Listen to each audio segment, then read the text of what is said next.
Welcome to my channel. Today we go fast and furious.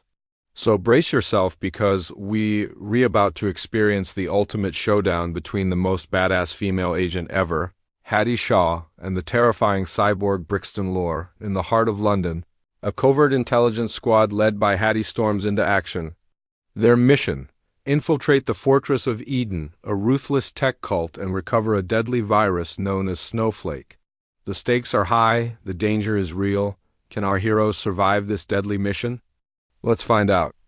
As the story kicks off, a black helicopter descends toward its destination, dropping the elite team of British intelligence operatives just outside the sprawling facility. There's no time to lose. They have to act fast. The mission is too important. Without hesitation, they blast open the front doors, shattering the glass and sending shards flying everywhere. The element of surprise is their greatest weapon, and they intend to use it to their advantage. Inside the garage, chaos ensues as the team tosses a grenade, causing a massive explosion. It's a diversion, a tactic designed to throw off their enemies and create confusion. Taking advantage of the distraction, Hattie makes a mad dash to the right, darting past the pillars and leaping over a table. Her movements are swift and precise, showcasing her skills and determination. But the cult members aren't caught off guard. They retaliate, opening fire with their weapons. The room echoes with the sound of gunshots. The fight is on. Adrenaline pumps through the veins of the agents as they engage in a brutal hand-to-hand combat. Their mission has taken a perilous turn. Meanwhile, one of the agents takes cover behind a car, desperately returning fire. His shots ring out, echoing through the vast space, but it's not enough. The odds are stacked against them. And as the scene shifts, we witness the aftermath of the intense firefight. The floor is littered with spent bullet casings, a testament to the fierce battle that has just unfolded. The warehouse is a scene of devastation. Amidst the chaos, Hattie remains composed.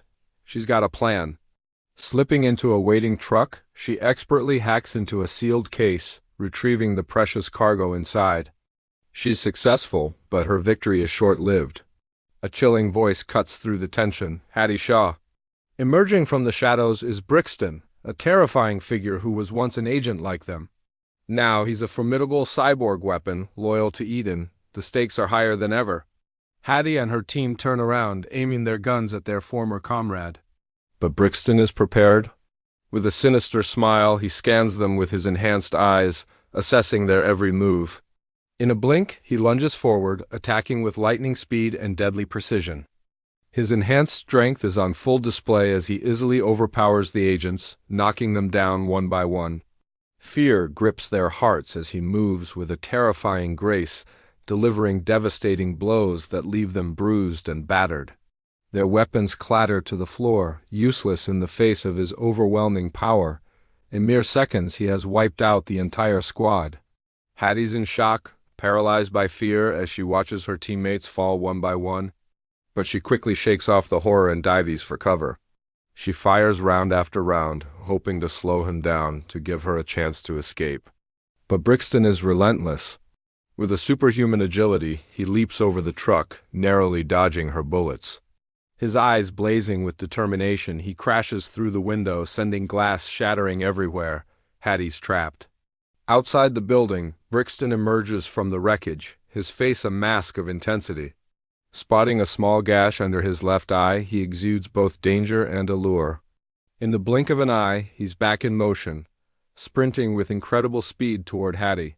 He slams the truck door open with ease and lunges for her.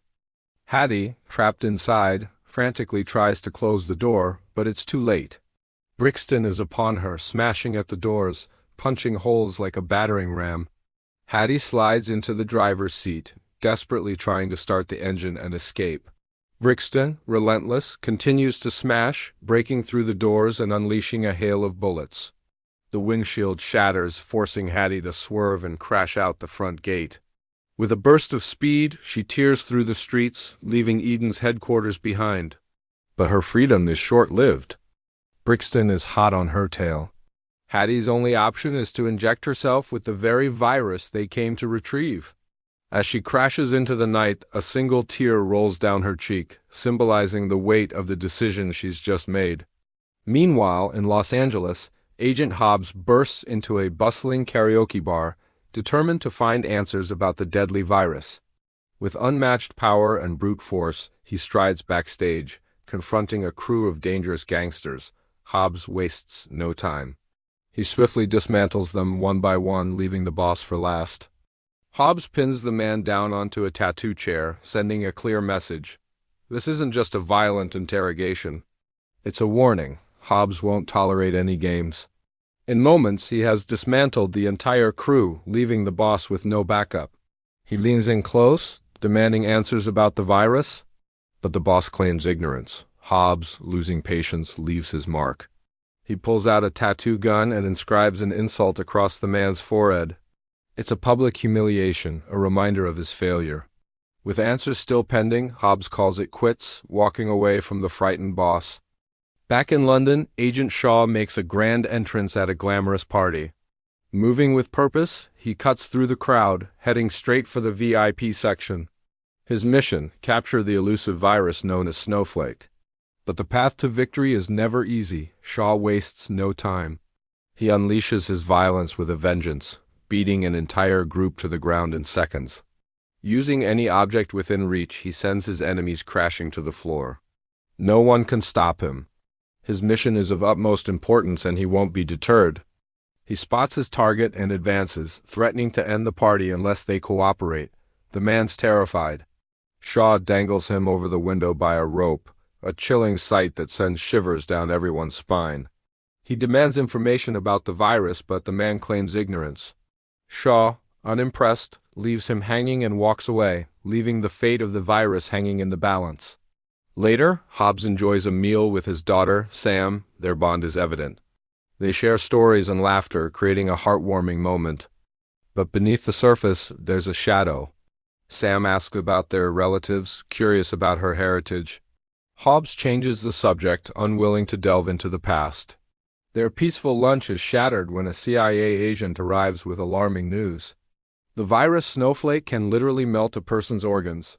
It's a horrifying revelation that adds a new layer of urgency to their mission. The agent reveals that Hattie Shaw is in possession of the virus, but the agency believes she murdered her own team to steal it. Hobbs, known for his exceptional tracking skills, is called in to hunt her down. He has a reputation for bringing home what's needed. Normally, Hobbs operates alone. He prefers the solitary mission, but this time he won't be going in solo. He's been ordered to team up with Shaw, a move that promises both challenges and unexpected alliances. As the story unfolds, Hobbs and Shaw reluctantly join forces, each bringing their unique set of skills and grudges to the table. Their partnership is forged in the fires of necessity, but will it withstand the test of their shared mission? Stay tuned to find out. Meanwhile, Hattie, having injected herself with the virus, is now immune.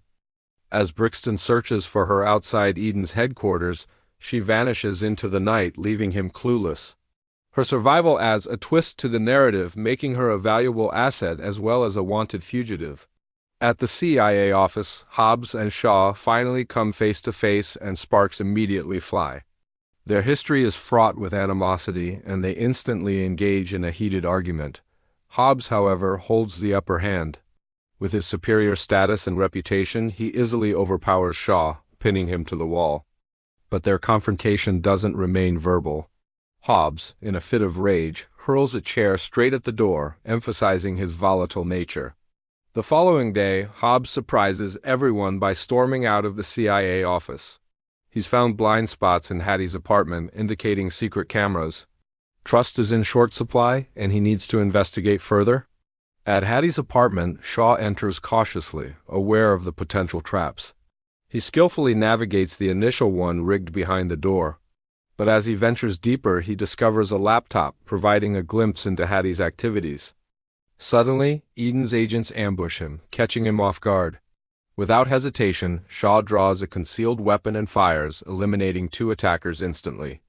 The room becomes a battleground as Shaw engages in brutal hand-to-hand combat with the remaining agents, utilizing everything at his disposal, including chairs, tables, and even the walls. He emerges victorious, having destroyed each attacker one by one. The fight triggers Hattie's final trap, but Shaw narrowly manages to disarm it just in the nick of time. As the story reaches its climax, it's clear that Shaw has the upper hand. But will he be able to capture Hattie and retrieve the virus? What challenges and betrayals await them in their desperate game of cat and mouse? Hey there, ladies and gentlemen, it's me. Welcome to my channel. Let's begin. Hobbs and Hattie burst through the door, racing to the extraction chamber, but it's empty. Just then, the machine powers down, whirring to a halt. Hobbs radios Shaw. You lost her. She got away. A moment later, a reply crackles back. Don't chase her. We have company. As he speaks, Brixton emerges from the shadows, flanked by two heavily armed henchmen. Took you long enough, he says coldly. Before Hobbs can react, Brixton slams a button, and the room begins to flood with water. It's not personal, Hobbs, he says calmly, but I must apologize for what happens next. Suddenly, the floor beneath them collapses, sending the three men plummeting into the dark abyss below. They crash into the muddy water, coughing and sputtering. Brixton surfaces, shaking off the mud. I do apologize, he repeats, extending a hand to pull Hobbs up. We meet again, old friend. Hobbs glares at him, spitting out water. Save it, he growls. What do you want? Brixton grins, showing rows of white teeth. To cleanse the world of weaklings, of course. Don't you see, Hobbs? You and your team are part of what's wrong with this world. You are the cancer that must be purged. Hobbs shakes off the last of the water, anger rising. You're not gonna like this, Brixton. He disappears into the murky depths. Indeed, Brixton replies, a hint of anticipation in his voice. I was hoping you would say that.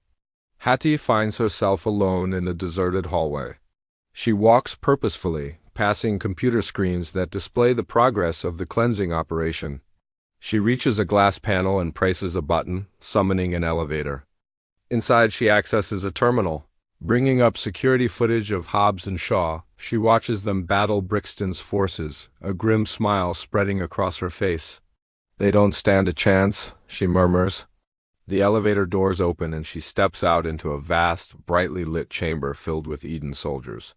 Where's Brixton? She asks confidently. Looking for your big bad brother, sweetheart? Brixton's voice echoes through the chamber. He's not here, nor is anyone left to protect you now. It's just you and me, Hattie. He steps out of the shadows, a cruel grin on his face. Time to end this, sister. She draws a pistol and fires. He ducks, returning fire. She takes cover behind a nearby pillar. Oh, come on, she taunts, peeking around the pillar. That's the best you've got. Shaw and Hobbs reach the extraction room. She's gone, Hobbs says, checking the controls. We can still catch her. He opens the window, preparing to jump. No, Shaw says, grabbing his arm. She's already free. This is a trap. He looks at Hobbs, a serious expression on his face. You have to believe me. Moments later, Andrio enters the chamber, his face pale. It's a trap, he says frantically. They've booby-trapped the city with missiles. If we activate the machine, they'll detonate. Shaw curses under his breath. Of course, he says, turning to Hobbs. Looks like we're staying for the fireworks. Suddenly, the room begins to shake. Get down, Shaw yells, pushing Hobbs to the ground. A missile flies through the window, embedding itself in the wall beside them. We need to leave, Hobbs says, scrambling to his feet. Now. More missiles whiz through the windows. Shaw kicks a nearby terminal, bringing up a security feed. We go where she goes, he says, pointing to a screen. She's headed to the cathedral. As they race through the streets, explosions rock the city. Shaw and Hobbs navigate the chaos, leaping over barricades and dodging falling debris. They burst through the cathedral doors, finding Hattie standing before a massive screen displaying the progress of the countdown. Hattie, Shaw calls out, we need to talk. She turns, a sad smile on her face. Can't talk, she says softly. I'm sorry, Hobbs Shaw, you should have known. She gestures to the screen behind her. It's too late, there's no stopping it now. Suddenly, Andrio appears, holding a small device. There may be a way, he says, breathless. I found a way to stop the launch sequence. I just need a few minutes. Hattie moves aside, allowing Andrio access to the control panel. I'll buy you some time, she tells him, drawing her gun. Stay alive. Shaw and Hobbs approach cautiously, weapons raised. Let's make this easy, Hobbs says, aiming at the soldiers blocking their path. As Hobbs opens fire, Shaw uses the element of surprise, disabling the soldiers with swift, precise moves. Together, they clear the way, reaching the control room where Andrio struggles to override the system. Hurry up, Hobbs says, firing at more Eden soldiers. We're almost there. Andrio punches a series of buttons, his eyes focused on the screen. Almost, he murmurs, just a little longer. Hobbs helps him, typing in commands. Come on, he urges. Outside, Brixton confronts Shaw and then Hobbs, his face twisted with rage. So predictable, he snarls, raising his gun. Why won't you die? Shaw retorts, firing back. Brixton dodges the bullets, returning fire. You're done, Brixton? Hobbs says, advancing. This ends tonight. Brixton laughs, a chilling sound that echoes through the cathedral. You misunderstand, he says, his voice calm amidst the chaos. I am Eden. In the control room, the countdown ticks away, minutes turning into seconds. I hate Russian dolls, Hobbs says, reloading his gun. Outside, Brixton continues his assault, his cybernetic abilities allowing him to dodge their attacks with ease. Shaw and Hobbs fight back, determined to bring him down. But despite their efforts, they are losing ground. Brixton closes in on Hobbs, his eyes glowing red in the darkness. It's over, he says, his voice a menacing growl. Suddenly, the lights flicker back on, revealing Andrio standing beside the console, his face grim. It's too late, he says quietly. The damage is done. The virus is unleashed. Shaw and Hobbs turn to him, disbelief etched on their faces. What? Hobbs exclaims. But we had it. We could stop it. I tried, Andrio says, his voice breaking. But the clock has run out. On the big screen behind Hattie, the virus spreads, consuming the city like wildfire. Hobbs stares at the screen, his face pale. How could this happen? He whispers. Suddenly, he feels something strange in his arm, a tingling sensation spreading throughout his body. He looks down to see a small red dot on his skin. Hattie steps closer, her voice soft. It's happening, she says. The virus, it's activating. Shaw notices the red dot on Hobbs's arm and gasps. We have to get him out of here, he says urgently. The virus is airborne. We need to isolate him. As they rush to find a solution, Brixton stands victorious, watching them with amusement. Congratulations, he says, his voice echoing through the cathedral. You have failed. Shaw and Hobbs exchange a desperate look, knowing that the fight is far from over. And that's all for today. Please stay tuned for the next exciting episode. Together, the trio tears through Brixton's soldiers, seizing weapons and leaving chaos behind. But Brixton rises from the ashes, executing Andrio on the spot. Shaw and Hobbs race after Hattie, who sprints across containers. She dives into Shaw's car, telling them she hid the device in a truck. Hobbs peels off to retrieve it while enemy vehicles give chase. Explosions rip through the facility as Hobbs drives the truck straight through collapsing walls. Outside, Brixton deploys 3 deadly drones, hunting them like vultures. Shaw evades through platforms, smashing through windows into a factory.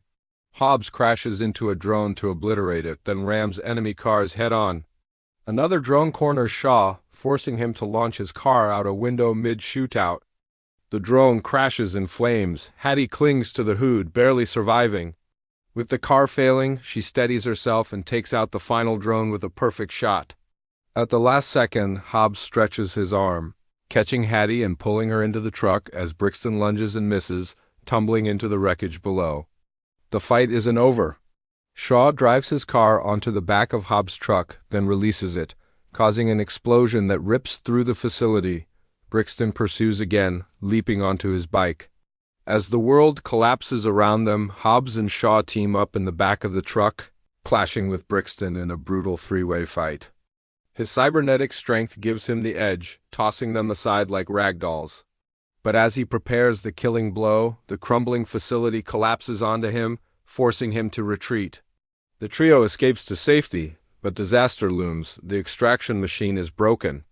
Hattie tearfully suggests sacrificing herself to stop the virus, but Shaw refuses to let her die. Hobbs proposes a bold plan: hide in his homeland, Samoa, where they can regroup and fight back. Thanks to Dinkley's smuggling skills, they make it there unharmed. In Samoa, Hobbs reunites with his brother Jonah, but instead of a hug, Jonah greets him with a punch.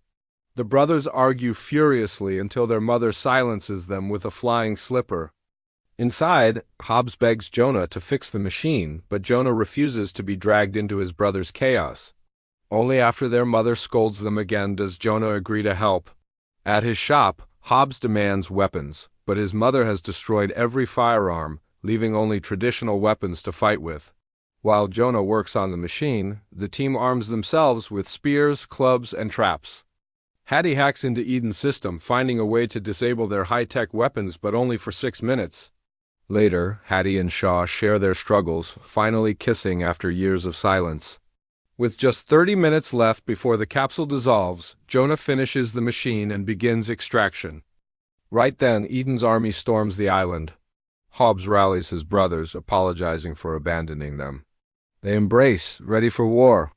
Shaw and Hattie also reconcile, promising never to drift apart again. Brixton's army surrounds the family home, weapons ready, but their guns fail thanks to Hattie's hack. Hobbs unleashes a traditional Samoan war ritual, triggering an explosion that wipes out vehicles in flames. Shaw drives into battle with a flamethrower truck, surrounding the enemy in fire. A ferocious melee begins. Eden's soldiers crumble under the Samoans' raw power, untrained in close combat.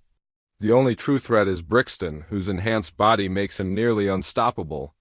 Inside, agents break through to Hattie, still strapped to the extraction machine. She fights back, but the numbers overwhelm her until Shaw storms in, joining forces with his sister. Together, they dismantle the attackers in perfect sync.